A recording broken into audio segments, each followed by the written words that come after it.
Hi everybody, it's Cynthia and I'm here with a Christmas Eve haul. I think it's actually, is it already Christmas Eve in Australia? I don't know. Anyway, the point is, it was Christmas Eve and we decided to sneak in one last day of thrifting after we met a lovely fellow Queen Mary collector this morning. And then I had this crazy food at Burnt Crumbs, it's called, a restaurant called Burnt Crumbs. I've been dying for it. They finally opened, and I had this pork sandwich with pork cracklings on the top and ciabatta bread, but it had this sauce on it that was so hot I could hardly eat it, but it was delicious. And I should post a picture because it is the strangest looking sandwich ever. But it was good.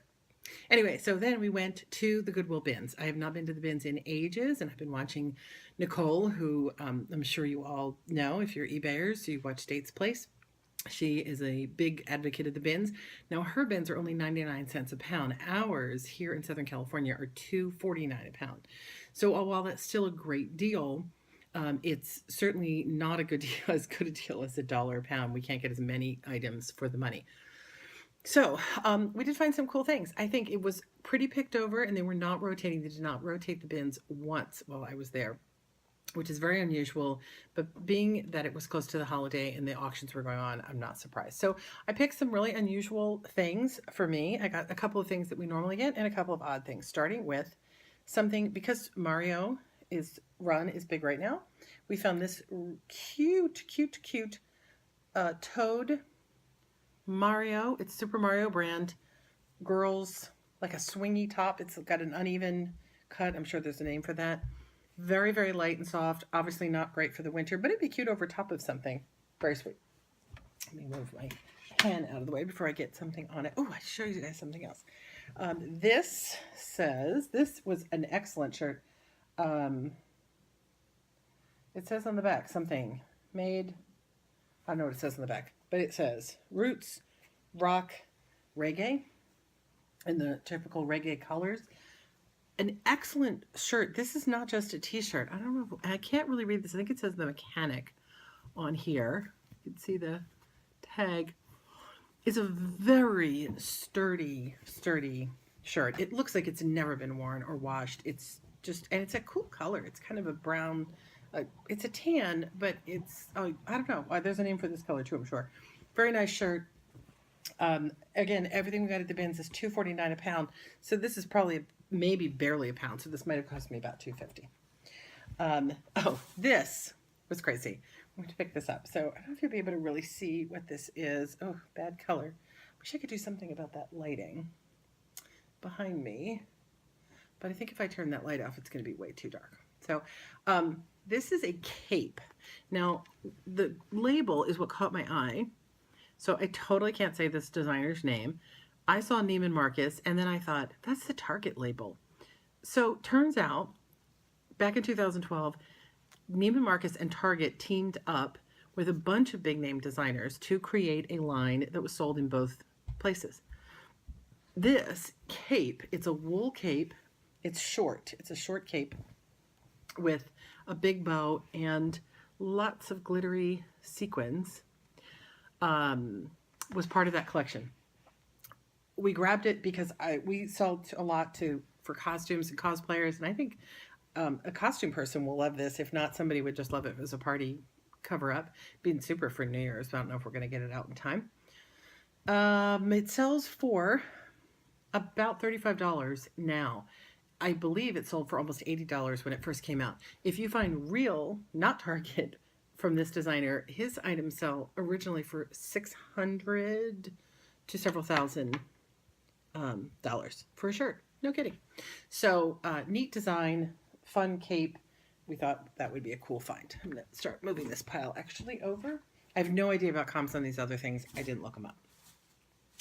Another really weird thing I had to get was a vintage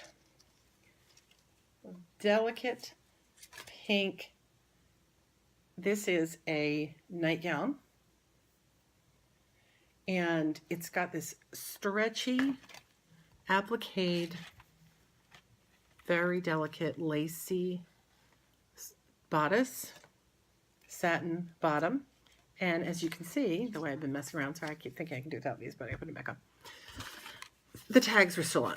So this came originally from Weinstocks, which I understand is a chain that was started out of Sacramento and did go on till the 90s where it was taken over by Macy's. But I would say from looking at this that this is 70s.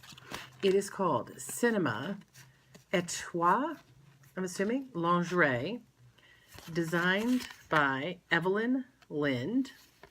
And the fabric is Viviana from BASF, which is so weird because aren't those like people who make film and video cassettes and stuff? And it says fabric with feeling. I think because again, it had this stretch to it, which was new at the time. Again, if you think about fabrics pre,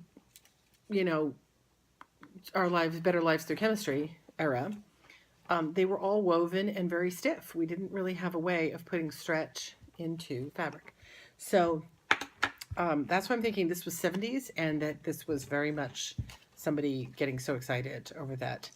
The appliques are very unusual too, and they almost look like something's missing, but I don't think so. It seems to be in great condition. So a black version of this did sell for, I want to say $30, $40. Somebody has, I think, this exact one up right now for like 60. So we may shoot high. It's in super condition. It's so pretty and vintagey, and the tags, perfect. So this was something I just had to grab. So this is from Midnight House. It is a dress. I think there's a better way to do this. You guys can get a better look. It's a dress. It's a full-on dress with a full skeleton body and skeleton arms. And it's got a neat cut to it. It actually comes in. It's sort of darted in, and it's very stretchy. Here's the label. I believe I have seen people say that this was from Hot Topic.